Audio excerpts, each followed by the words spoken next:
آپ نے اپنی گفتگو میں کامران شاہد اور ارشاد بھٹی کے بارے میں ایک ورڈ یوز کیا کہ ایک صحافتی رشتہ ہوتا ہے. ہاں میں بتا دوں یہ دونوں صحافی نہیں ہیں. اچھا. دونوں کا جرنلزم سے کوئی تعلق نہیں ہے. وہ اینکر ہے 35 منٹ کے اور ان کے بارے میں تو میں بات ہی نہیں کرنا چاہتا. تو آگے بڑھتے ہیں سر. والدہ آج حیات ہوتی تو سنگنگ سے جو آپ بے وفائی کرتے آ رہے ہیں وہ کرنے دیتی, اور پولیٹکس جس انداز کی آپ کر رہے ہیں انقلابی, وہ کرنے دیتی آپ؟ ان کو پتا تھا شروع سے کہ یہ اس نے کیا کرنا. آخرکار ابو کو بھی پتا تھا. میرے ابو کہتے تھے کہ اب دونوں پروفیسرز تھے پولیٹیکل سائنس کے, اور ان کا نوجوانوں کے ساتھ بڑا رابطہ تھا. ابو ان کو کہتے تھے کہ ابو مجھے کہتے تھے جب فوت ہو گئیں 2008 میں, تو ابو نے 15 سال میرے ساتھ گزارے ہیں ہماری فیملی کے ساتھ, باقی کی جو تھی. تو وہ کہتے تھے کہ میری مطلب تمہاری امی مجھے یہ کہتی تھیں کہ یہ جو ہمارا لڑکا ہے نا یہ بڑا سینسیٹیو ہے, یہ لوگوں کے بارے میں یا چیزوں کے بارے میں نا بڑا سینسیٹیولی سوچتا ہے, ڈیپلی سوچتا ہے, تو اس کو ذرا دھیان سے پالنا ہے ہم نے. یہ کو بچپن سے کوئی انہوں نے کہا ہوا تھا میرے ابو کو. تو وہ ظاہری بات ہے والدہ نہ ہو تو بہت ساری چیزیں جو ہیں وہ رک جاتی ہیں, انسان کی زندگی بدل جاتی ہے والدہ کے فوت ہونے کے بعد. اور یہ تو سانحہ جن پہ بھی گزرتا ہے ان سب کو پتہ ہے کہ بہت عرصے تک تو میں گھر کے اندر آتا تھا, رات کو لیٹ اگر شو کر کے آیا ہوں یا کچھ, تو فجر کے ٹائم پہ وہ ہوتی تھی کھڑی کچن میں اور وہ بنا رہی ہوتی تھی چائے, اور ابو امی نے صبح مارننگ ٹی جو پیتے تھے. تو وہ میں ایک دفعہ یہ ہوا کہ کئی دفعہ ویسے ہوا, لیکن ایک دفعہ تو یہ ہوا کہ میں نے سوچا کہ امی اس وقت ہوں گی اندر کچن میں. میں کچن میں گیا, کچن کا پھر نے دروازہ دوسرا کھولا اور میں اس سے بھی باہر نکل آیا کیونکہ نہیں تھی. تو میں نے سوچا کمرے میں ہوں گی. کمرے کے سامنے جب پہنچا ہوں تو یاد آیا کہ وہ تو ہے ہی نہیں. یہ جیو آر والے گھر کی بات, یہ جوہر ٹاؤن والے گھر کی بات, جوہر ٹاؤن کی بات. ہاں اچھا. تو ابو اکیلے وہاں سوئے ہوئے تھے, تو وہ نظر بھی آئے, وہ دروازہ کھول کے سوتے تھے کیونکہ وہ کہتے ہیں نا کہ ان کو کوئی فکر ہی نہیں تھی, گھر میں سارے بچے ہوتے تھے. تو وہ میں نے دیکھ لیا, میں پھر واپس چلا گیا. تو وہ مجھے اس دن پہلی دفعہ صحیح والا رونا آیا. تو مجھے امی تو یاد آتی رہتی ہیں, والد صاحب بھی اب تو یاد آتے ہیں. عید گزری ہے ابھی ظاہر ہے ان کے بغیر, جی تو عید والے دن تو مزہ نہیں آتا. تو پھر ظاہر ہے ہاں ماں باپ کے بغیر نہیں مزہ آتا. ہاں قربانی شربانی کی. ہاں جی وہ تو جیسے سارے کرتے ہیں, اور جو روٹین ہوتا ہے وہ تو سارا کرتے ہی ہیں سب. تو اس دفعہ لیکن میرے دونوں بھائی نہیں تھے, ایک کینیڈا میں ہے ایک انگلینڈ میں ہے, اور جو بہن ہے وہ ادھر لاہور میں ہوتی ہیں, ان سے ملاقات ہوئی ہے 2 دفعہ. تو اچھا گزر گیا بس. بے شمار آفرز آپ نے ٹھکرائیں مختلف پارٹیز کی طرف سے اور مقتدرہ کی طرف سے. آپ سمجھتے ہیں کہ یہ جو اقتدار ساز فیکٹری ہے اس سے گزرے بغیر آپ کو پارلیمانی سیاست کرنے دی جائے گی اس ملک میں, اور آپ کو راستہ مل جائے گا؟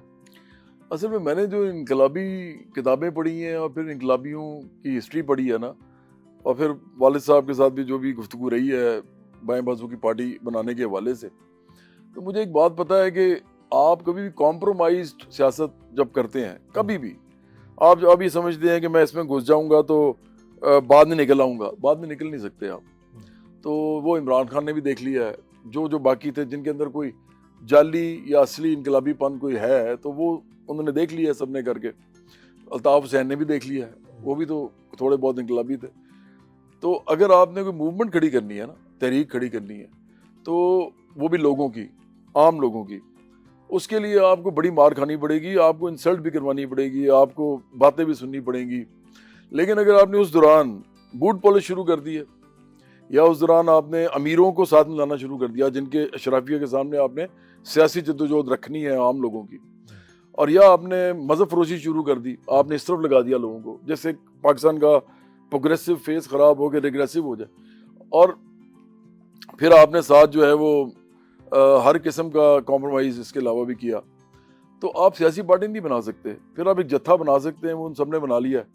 مجھے نہیں لگتا کہ پاور پالیٹکس میں عوامی لوگ آ سکتے ہیں جب تک وہ اپنے بل بوتے پہ کھڑے نہیں ہوتے. اپنے بل بوتے پہ کھڑا ہونا ہوتا ہے. ادروائز کوئی طریقہ نہیں ہے. پاکستان میں پیسے کے بغیر سیاست ممکن نہیں ہے. ہاں جی, نہیں یہاں ہے. تو پیسہ چاہیے. جی آپ اگر الیکشن لڑنا ہے, آپ نے تو الیکشن لڑے ہیں, آپ نے 3 دفعہ کے وزیر اعظم نواز شریف کے خلاف الیکشن لڑا, آپ نے آصف علی زرداری کے خلاف الیکشن لڑا, یا بلاول بھٹو زرداری کے خلاف لڑا, بلاول کو, اور شہباز شریف آپ کے, نے کیونکہ شہباز شریف کے خلاف لڑا, ہاں عمران خان کے خلاف الیکشن لڑا. جی ایم پی ایک الیکشن کروڑوں میں لڑا جاتا ہے سر. میں نے کہا تو اس سے بھی زیادہ پیسوں میں لڑا جاتا ہے, اور یہ کوئی لندن نہیں ہے کہ محمد صادق جو ہے امیر بن جائے گا, یہ تو پاکستان ہے. تو یہ اتنی انویسٹمنٹ کہاں سے آئے گی, کہاں سے آتی ہے, کیسے کرتے ہیں مینیج؟ پہلے تو میں یہ بتا دوں کہ جو میں نے الیکشن لڑا تھا نا وہ سمبولک تھا. مجھے بلکہ آپ کے بھی دوست ہیں, میرے بھی, مطلب میرے سے شاید عمر بھی بڑے ہیں, حامد میر صاحب جو ہیں جرنلسٹ ہیں کافی بڑے پاکستان کے, انہوں نے مجھے کہا کہ آپ 3 جگہ سے کیوں لڑ رہے ہیں اور ان تینوں کے خلاف کیوں لڑ رہے ہیں. میں نے کہا جی میں نے پوائنٹ پروو کرنا ہے کہ یہ تینوں سرمایہ دار جاگیردار مافیاز کی پارٹیز ہیں, کھرب پتی ارب پتی لوگ چلاتے ہیں, اربوں کے ان کے پاس مکان ہیں سب کے. میں مڈل کلاس کا آدمی ہوں, اور میں نے جتنے پیسے کمائے اس میں سے زیادہ تر جو میں نے ایسے ہی انہی چیزوں میں لگا دی ہیں. آپ کو پتا تعلیم کے کام سے لے کے سیاسی پارٹی بنانے سے پہلے جو international youth and workers movement, پھر رائٹس فار ایکوالٹی تنظیمیں چلاتے رہے ہم, اب پارٹی میں بھی پیسے لگ رہے ہیں, 7 سال ہو گئے. تو میں نے کہا جی بات یہ ہے کہ میں تو یہ سمجھتا ہوں کہ اگر ان کے خلاف میں کھڑا ہوتا ہوں نا, مڈل کلاس کا آدمی, عمران خان, شہباز شریف اور بلاول بھٹو کے سامنے, اور وہ بھی اس لیے کیونکہ نواز شریف اور آصف زرداری دونوں الیکشن نہیں لڑ رہے تھے, نہیں تو میں ان کے خلاف کھڑا ہوتا. تو اگر میں ان کے خلاف کھڑا ہوتا ہوں تو اس کا مطلب یہ ہے کہ آئندہ جتنے بھی بڑے لوگ ہیں, امیر لوگ ہیں, ان کے سامنے بھی میری پارٹی کے عام لوگ بہادری کے ساتھ کھڑے ہوں گے کہ دیکھی جائے گی. اور میں نے کوئی لڑنا تو جیتنے کے لیے ہے نہیں, ان سے کون جیت سکتا ہے اس وقت, میری پارٹی بنے ہوئے چند مہینے ہوئے تھے. انہاں کو تے قائد اعظم محمد علی جناح آر جے, بالکل ان کی جو ووٹر لسٹیں ہیں نا, ہاں ان کے سامنے تو قائد اعظم محمد علی جناح کو لڑا دیں جنہوں نے پاکستان بنایا ہے, اور وہ پاکستان بنانے کا ایک جو ہے نا اعزاز لینے کی غرض سے الیکشن لڑنے آ جائے, ہرا دین کیوں نا. ہاں بالکل, انہاں دے قائد اعظم صاحب دے ڈبے چوں نکلنے نے 3300, انہاں دا نکلنے نے 2.25 لاکھ. یہاں پہ 8,000 والے کے 2.25 لاکھ نکلے, 2.25 لاکھ والے کے 12,000 نکلے.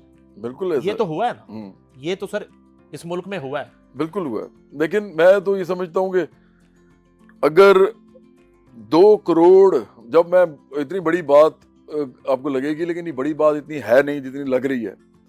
پاکستان کی آبادی ہے 25 کروڑ. ٹھیک ہے, اگر کوئی پارٹی اپنا یہ مارک لوگوں کے دلوں میں ثبت کر دیتی ہے, مہر ثبت کر دیتی ہے کہ ہم عام لوگوں کی پارٹی ہیں, ہم پیسے بنانے نہیں آئے, ہم تو الٹا پیسے لگا رہے ہیں, ہم عام زندگی گزار رہے ہیں, ہم نے مکان بھی بڑے نہیں لینے, ہم نے گاڑی بھی چھوٹی کر لینی ہے, اور تو آپ لوگوں کو لیڈرشپ دینی ہے, خود الیکشن بھی نہیں لڑنا.